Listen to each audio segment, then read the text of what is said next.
Just to give you a little example of who you're talking to tonight, who's with you tonight. I'm here tonight.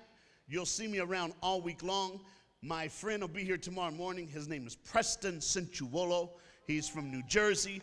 If you've never heard him, trust me, you got the 3 best speakers of any camp in the United States of America right here this week. I'm going to tell you right now, there's no down moments at all, none at all. Tomorrow night, my mom will be here. That's why I said she coming. And my mama preaching tomorrow night. Y'all in trouble. I'm serious, y'all. Look, go to the bathroom before we start tomorrow night, because the life you save might be your own, all right? Y'all, I'm just saying, she coming. It's going to be good, though. She good. She the best. And I'll be back Thursday night. Cool? Actually, I'm doing Thursday morning and Thursday night. So if you don't like me, pretend you sick and don't show up. All right. Here we go. Y'all ready? Are y'all ready? Are y'all ready? It'll be on the screen, Luke chapter 23, starting with verse number, oh, I like the way that's, look at y'all. Y'all high tech and everything. Starting verse number 32. It says this: 2 other men, both criminals, were also led out with him to be executed. Everybody say, executed. Come on, say executed. Okay, now look at me. Everybody look at me. Now wait, now look. If I say look at me and you're not looking at me, I'm going to think you on your phone, and I'm going to come back there and I'm going to take your phone, I'm going to slam it against the wall, and you're going to call your mama and tell her I broke your phone. But then again, you're not going to call your mama because your phone broke and I ain't letting you use mine, all right? So whenever I say look at me, you better lift your head up and look at me. Look at me. I ain't your pastor at home. I'm not your youth pastor. My name Reggie. I roll by a whole different game. I live in another world. I live in the hood. Y'all don't know what that is. You ain't got one of those in Oklahoma. I've been in every town in Oklahoma. So what you got to do is get yourself ready. Some of you looking at me like I stole your breakfast this morning. I didn't even know you this morning. If I did, I would have stole your breakfast because I was hungry this morning. So everybody look at me. I don't care if you cross your eyes. I don't care about that stuff. I'm on a mission, and my mission is your ever-loving soul. So y'all better watch me. Some of you like, oh, he mean, he mad, he mean. Call me what you want, but just don't call me late for dinner. I smell chicken, I'm coming running. You know what I'm saying, boys? Yeah. Y'all just smiling. Why are they smiling? They're middle school. They're like, it's like a chocolate Shrek up in here. All right. It's all right. That's good. All right. So here we go. Hey, boy, where you going?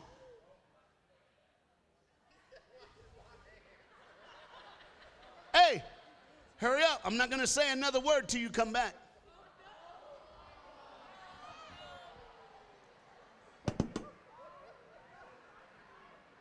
Happens every week, doesn't it?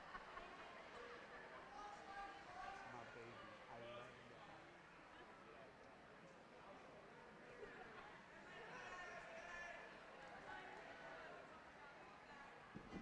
you. Lawton in the house. Owasso in the house. I don't see him. Is Mustang in the house?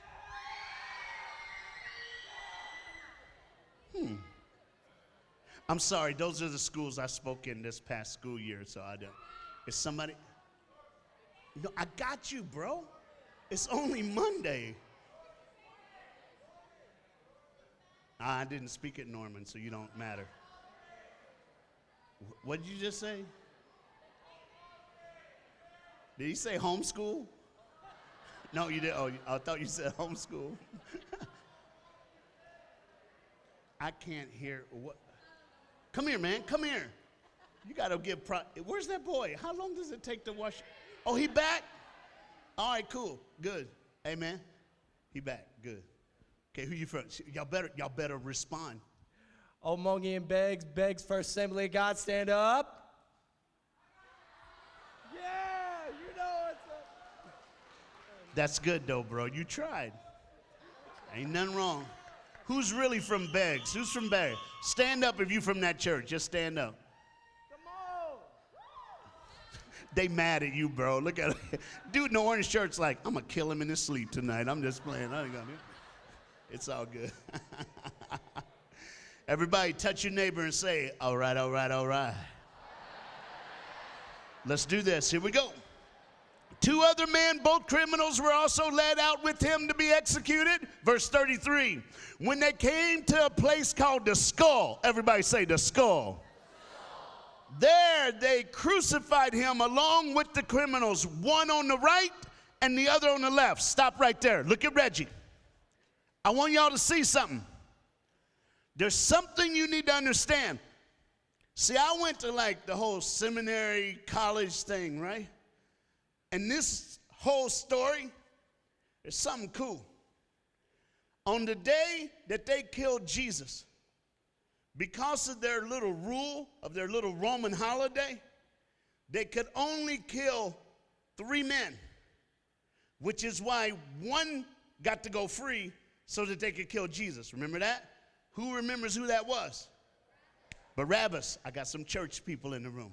So check this out. Everybody look at Reggie. This dude Barabbas, he was nasty, y'all. He was like a murderer. He was caught. He was like ready to die. And they let him go to kill Jesus.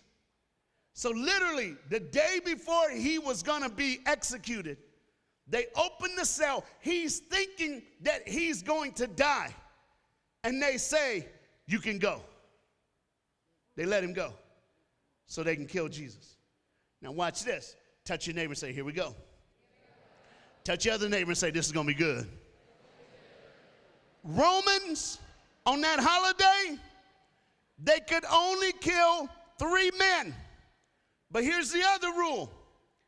They could not be more than 4 feet apart.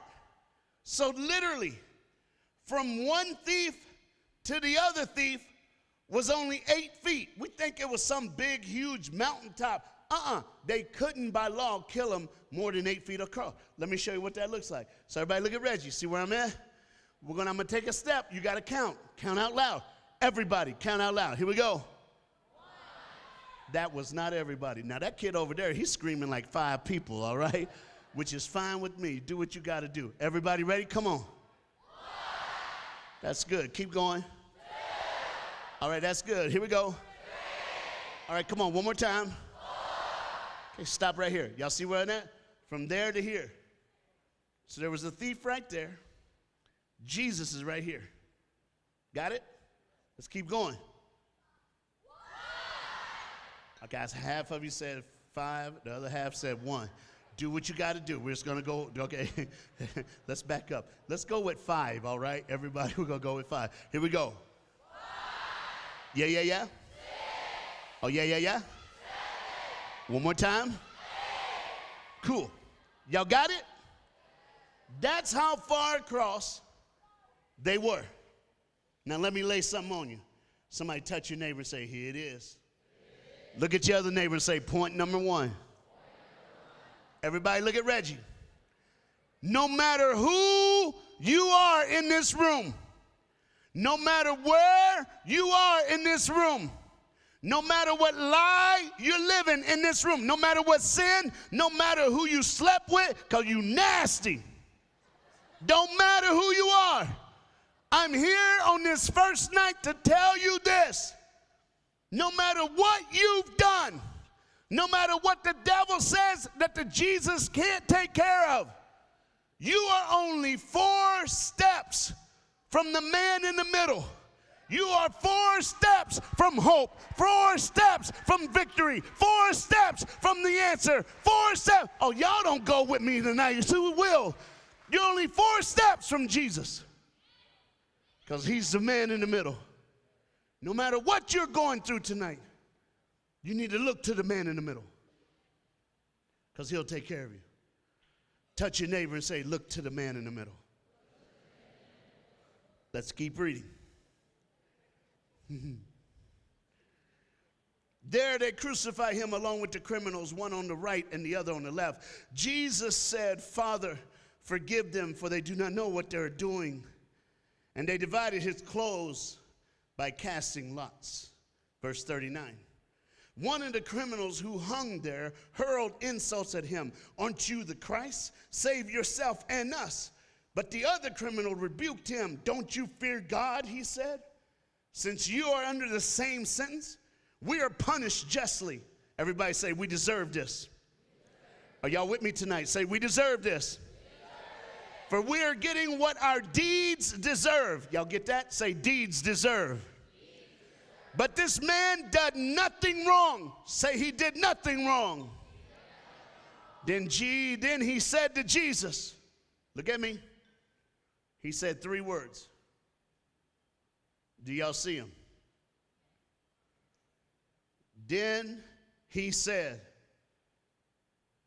say that first word. Say it again. Say the second word. Say that last word. Now say all 3. Say it one more time. Say it one more time. Everybody look at Reggie. Jesus, remember me when you come into your kingdom. Jesus answered him and said, I tell you the truth. Today, you will be with me in paradise. Everybody look at me. Let me step you through this right now. Some of you, how many of you have heard that story before? Just raise your hand. How many of you have never heard that before? Just raise your hand. Cool. Now look at Reggie. It don't matter if it's his first time or it's his 199th time. I want you to understand something on this Monday night. Who you're looking at today, I'm a thief. I deserve to die. I don't deserve to be your speaker. My mom's a prostitute. She slept with a man for $20 to get food for my brother and my 2 sisters. My brother's name is Keith. My sisters are Annette and Jeanette. I don't know them because my mom kept my brother. My mom kept both my sisters, but my mama said that I was a mistake. And she hated the day that I was born, so she gave me away. I'm a bastard kid. I should have known, but I didn't find out till I was 8 years old that I was in foster care. You know why I should have known? Because in school, when they take roll, everybody had 2 names, but I only had 1. I should have known, but I guess I didn't want to. What's crazy about these 2 men hanging with Jesus? They both are about to die. Hey, look at me in the back. We all deserve to die. Has anyone noticed how I'm talking? I'm not talking about you, I'm talking about me. I believe some preachers make a big mistake when we start separating ourselves from the person sitting in the pew. That's the main reason why I took that podium from up there and brought it down here. I really don't deserve to be higher than you. I just don't want to be higher than you. You see a man, you know what I mean? I'm just a brother from another mother who didn't even have one. But look at me. Because of the man in the middle. Because of the man in the middle. Now watch this. That day when Jesus was hanging on the cross, that day when he was hanging there, it was one of the darkest moments he had ever had in his life. Literally, he's about to die for the sin of the world. And from what he could see, there's nobody. There's no one who would stand up for him. I wonder if tonight we were taken back there and we were in front of the cross, 8 feet from one thief to the other with Jesus, the man in the middle. How many of us would run and grab his feet with the nail and just take some of that blood and say, thank you for doing this for me? Or would the crowd make us not say nothing? But literally in the middle of this whole thing of Jesus dying, one man cried out who he was. One man said, Jesus, remember me. One man did this. And everybody else said no. You see, Jesus started his ministry by saving sinners. And Jesus ended his ministry on earth by saving a thief. Do you get it? pardon me, usually I memorize all my sermons, but this one's brand new, all right? And I wasn't supposed to speak until Wednesday and Thursday. But Mom, she's coming in late tonight, so I didn't have time to memorize it. I usually memorize my sermons while I'm golfing. At least one thing goes right, my sermon. So hold me. Are y'all okay if I read it, just to make sure I get it right for you? Do you know what's really crazy? I wrote this last week on my way home. I spent 4.5 weeks overseas. I just got back this past Monday. I was in Indonesia, Australia, New Zealand, the Kingdom of Tonga, Samoa, Fiji. And it's cool to go all those places. There was 297,000 kids who heard me speak and play saxophone in 4 weeks and 3 days. The miles that I flew was unbelievable. I got a free trip around the world by the time I got back home. But what matters are the kids that I got to meet. Listen to me. That thief hanging on the cross, when they got caught stealing, they beat the ever-loving fool out of that brother. He got beat down. So did Jesus. But getting beat did not change that man. He was still a thief. He didn't grovel. He didn't do nothing.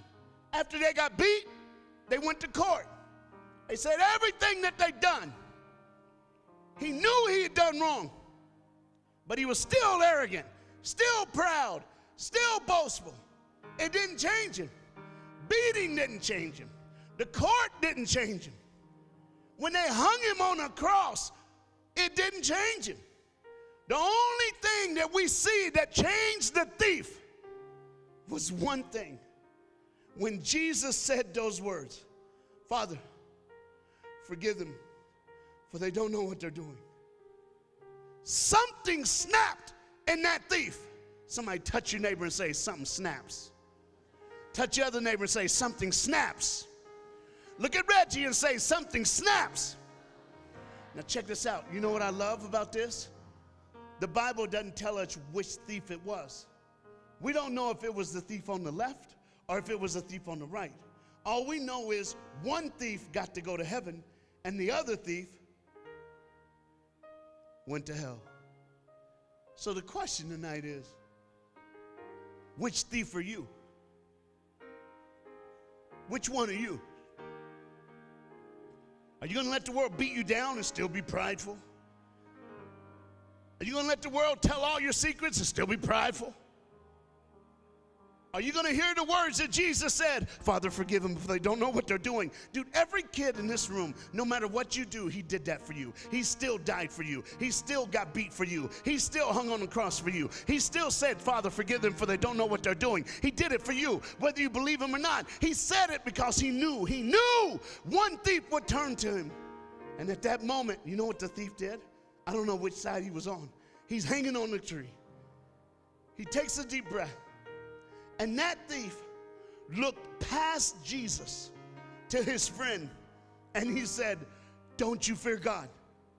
Everybody say, number one. The first sign of conviction that entered that thief's soul was the words he said, don't you fear God? It was the first sign that we have life in a condemned man when he said those words, don't you fear God? There's a moment in everybody's life when you feel the presence of God and you realize something inside you says, I believe in this, I believe. Sometimes we let the world talk us out of it later, but there's a moment, I believe in everybody in this room, where you realize that story of Jesus, that he died and rose again, that he did it for you. You start believing those words. There's a moment when you believe it, then you let your mind talk you out of it. There's a moment when you listen with your heart, but then you let your mind make you switch your heart's feelings. Can't do that tonight. Don't you fear God? A healthy fear of God can get you through the toughest night. A healthy fear of God can get you through the toughest fight. A healthy fear of God, when the world gives up, can keep you moving. Number one, he had a fear of God. Number two, the next thing he did was justify Christ. He said, but this man has done nothing wrong. Have you ever done that yet? Have you looked at your life and said, why would Jesus love me? Why would he die for me? Why would I have any reason? I should never be able to go to the man in the middle. The man in the middle is God's son. I'm nothing but a condemned man. I'm supposed to die. I'm not supposed to live. But yet and still, he forgave me before I even knew him. My prayer today was that we would have a step 1, step 2, step 3 realization of who God is and what this whole thing about Jesus can do for us.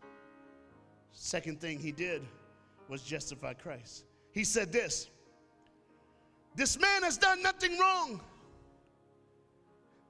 When his friend was condemning Christ, making fun of him, he says, no, stop. The next thing he did was declare who Jesus was.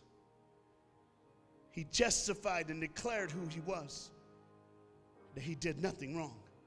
Then you know what he said? He said, we deserve what we're getting. We deserve, our deeds have put us here. Has anyone here ever sinned? Everybody raise your hand. Has anyone here ever done wrong? Everybody raise your hand. Because the Bible says, for all have sinned and fallen short of the glory of God.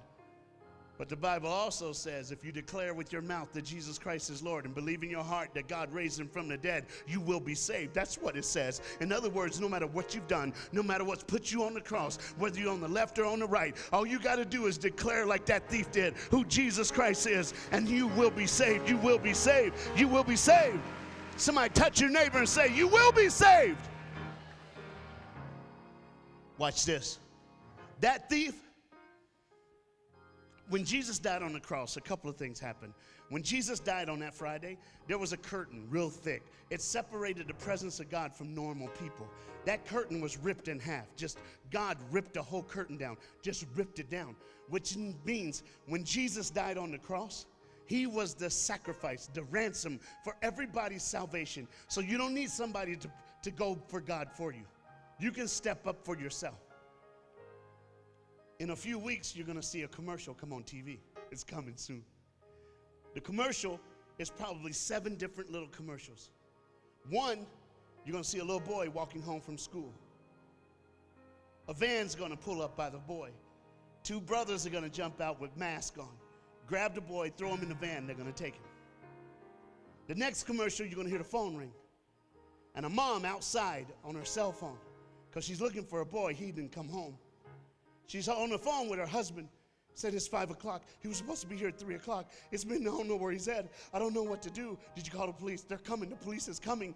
Somebody's calling. Hits it, and the voice says, we need $2 million and you'll get your son back. And it hangs up.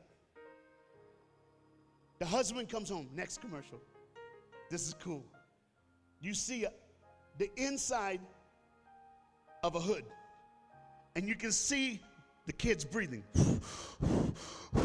And the hood is going in and out, in and out, in and out. And you hear a guy goes, if they don't pay, we kill him. And he goes, and that's the end. It's going to be cool. You see the future. Then it happens. The police are at the house. On the news, there's a missing person.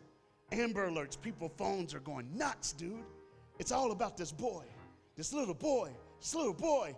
All of a sudden, the dad looks at his wife and says, baby, we don't have $2 million. We're not worth $2 million. She's like, what are we going to do? I said, I don't know.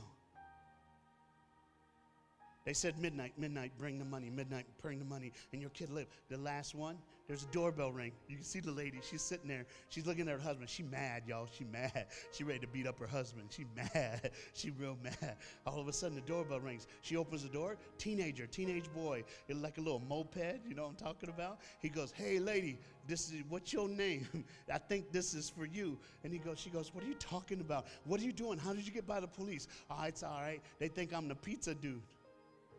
But this briefcase for you, ma'am, you need to take it. She goes, I can't. I don't have time to play with you right now. I go, no, ma'am. My boss said you need to take this briefcase. You need to open it too. When she opened it, money came pouring out the side. It was $2 million. And the little boy goes, go get your boy. Y'all have a good night. Got on his moped and drives off. All those commercials say Monday night, 9 o'clock. Monday night, 9 o'clock, 8 Central. Monday night, 9 o'clock, 8 Central. Monday night, 9 o'clock, 8 Central. It's going to happen in August. Monday, 9 o'clock, 8 Central. Then you know what happens after they show this whole 30-minute show? It's actually 17 minutes no, it's 18 minutes and 17 seconds, okay? But then with the commercials, it's pretty much 30. But the last 2 minutes, Billy Graham's going to stand up and say, for the Lord has given his son to pay the sacrifice for all of our sin. This is what this is all about. And they've taken like different sermons from Billy Graham, and they put together the whole how that our life is ransomed because God gave his only son to die for our sin. You got to understand, we're all thieves on the cross. We get to choose which one we're going to be. And tonight on this first night of camp, you got to choose. This boy, this thief, wherever side he was on, do you know what he was? He was the first one to go to heaven under the new covenant. He was the first one to go to heaven. All you preachers, go ahead and preach it next weekend. He was first.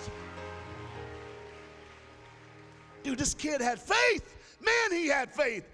Do you know what they did? The soldiers came because they had to kill these brothers, one being Jesus. So they broke their legs so they can't pull themselves up and breathe. So that dude's coming with a sledgehammer to break his legs. And all that thief could think of was to look at Jesus, the man in the middle, and say, Jesus, remember me. Do you know what I love about this? He couldn't do anything for Jesus.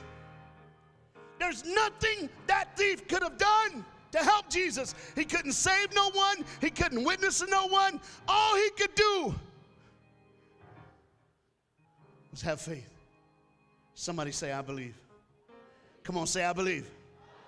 All right, I'm done. You ready for this? Everybody, dude, this kid, this thief on the cross, man, he's my faith man. He's my faith man. Some of you like, Abraham's the faith man. God worked with Abraham for 25 years before he started showing any kind of faith. This little brother did it while he was about to die. I love that. What about Moses? Moses had a tree talking to him that was on fire. Anybody's going to believe when you got a tree talking to you that's on fire. And try getting that out today. Could you imagine if I walked in and went, I was driving out here and I saw a tree, but it was burning, but it wasn't burning. It was only burning. And it talked to me. You're going to say, what did it say? And I'm going to say, take off your shoes. You're calling the cops. Faith. Somebody say, I believe.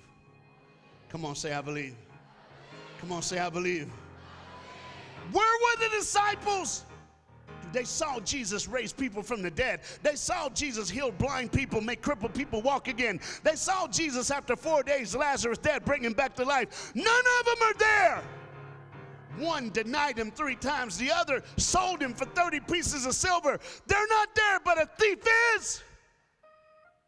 Some of you have come up with excuses. Well, God can't love me. He loved the thief. And all the thief did was believe. Somebody say, I believe. Come on, say, I believe. Okay, everybody look at me. When I raise my right hand, you say, I believe. I need everybody to do this. Come on. I'm almost done. Say it. Come on, say it one more time. Okay, I'm going to say it something. You got to help me. Say it. Say it now. That Mary was a virgin when Jesus was born.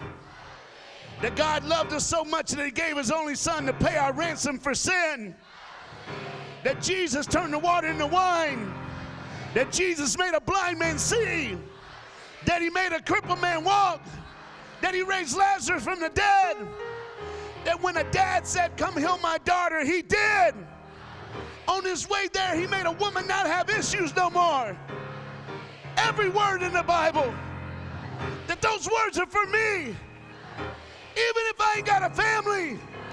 That Jesus died for me. Even if you don't believe. That he died for you too.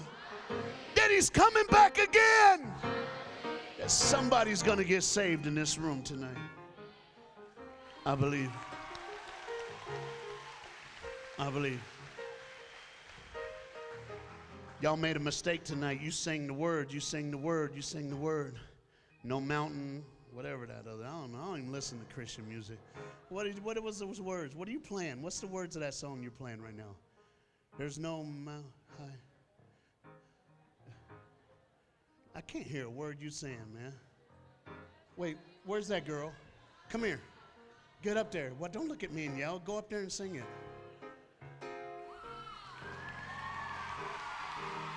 Sing it. Sing it as loud as you can. Go. There's no shadow you won't light up, mountain you won't climb up, coming after me. There's no wall you won't kick down, lie you won't tear down, coming after me. Y'all sit yourself down. I'm still preaching here. What is wrong with you people? Now, I'm going to have her do it again, but y'all got to get this. Are y'all ready? You ready for my last point? This is good. Did you know that when Jesus was taken to jail, that those other two brothers were in the dungeon with him? Y'all don't get it, do you? That when Jesus was put in the prison, they were in the cell beside him. So Jesus didn't just all of a sudden, while they're hanging on the cross dying together, decide, hey, how you guys doing? We're going to die today. He's in that prison, and they probably said, sir, what did you do? You didn't do nothing? And one goes, well, you had to do something. You had to be, you wouldn't be here if you didn't do nothing. That's how it started. And for some of you in this room, that's how it started. Jesus loves me. Somebody in this room doesn't even have a dad who says they love him. Somebody in this room don't even know who their dad is like me. Never seen him before in my life. My mom, she gave me away. But Jesus said, I'll die for you. He said, I'll be the man in the middle. So that when it gets dark, you can run to me. When you get lost, you can come to me. And he says this every time. There's no shadow you won't light up, mountain you won't climb up, coming after me. Okay, we got to do this Jesus way. So you got to sing I, because you're going to be Jesus for us right now. All right, he's singing to you, every person in this room, no matter who you are. This is what Jesus is saying right now. Come on, sing it, girl. There's no shadow I won't light up, mountain I won't climb up, coming after you. There's no wall I won't kick down, lie I won't tear down, coming after you. There's no shadow I won't light up, mountain I won't climb up, coming after you. There's no wall I won't kick down, lie I won't tear down, coming after you. It's time to get saved. Time to get saved. Hey, if you're a counselor, just come and stand shoulder to shoulder behind me against the stage. Hurry, do it really fast. You got like 15 seconds. Counselors, that'll help me real fast. Hurry, hurry, hurry, hurry, hurry, hurry, hurry, hurry, hurry, hurry, hurry, hurry, cool, hurry. Shoulder to shoulder, nobody behind anybody else. Cool, cool, cool, cool, cool, cool, cool.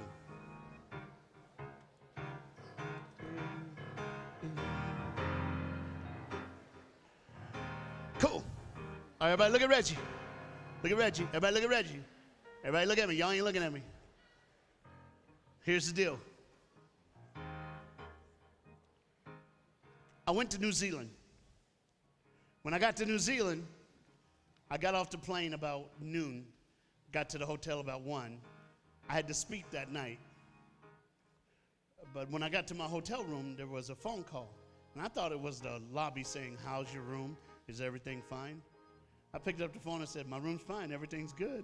And this lady goes, hey, is this Reggie Dabbs? I said, yes, it is. She says, oh, I'm with Make-A-Wish.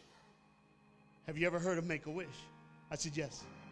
Now, just in case you don't know, Make-A-Wish gives terminally ill kids any kind of dream they want. They make it come true. There's a boy in Auckland, New Zealand.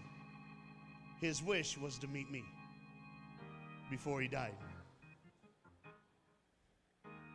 And she said, is there any possibility? I've called your people who are taking care of you. Is there any way that you could go see this boy? I said, absolutely. When do you want me to do it? She goes, I'm in the lobby. with your driver now. I'm on my way. So I just go downstairs. We get in the car. We drive to Children's Hospital. Walk in the room. Mom looks up and says, "Oh, sweet Jesus, it's Reggie Dabbs." And I went, "No one's ever called me Jesus. This is good, all right?" I said, "How are you, ma'am?" She goes, "How did this happen?" I said, "I just landed." "You came from the air?" I said, "Yes, ma'am." I said, "Is your boy in the room?" "Yes." Doctor goes, "Come here, you just got to do this." So I literally, I had to wash my hands. They had to put all this stuff on me. They said, "You could probably touch him. I don't think you're sick." I said, "No, I'm not sick." I walked in, little boy laying in bed. Now, I'm not a rocket scientist. I'm not a doctor. But when your blood pressure looks like that, and the beeping of your heart rate is like that, you're going to die. So I just reached down, took him by the hand, and I said, "All right, all right, all right." I'm known for that, okay? I say it all the time. I said, "All right, all right, all right." That little boy looked up, smiled as big as day, and he went, "Have I died and gone to heaven?" I said, "I hope not, bro, because I still got some work to do."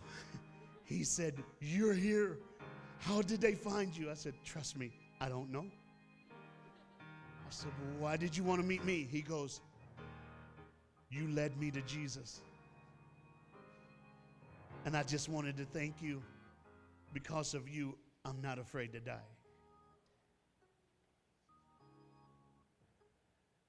I went to his funeral 4 days later. It's a matter of life and death.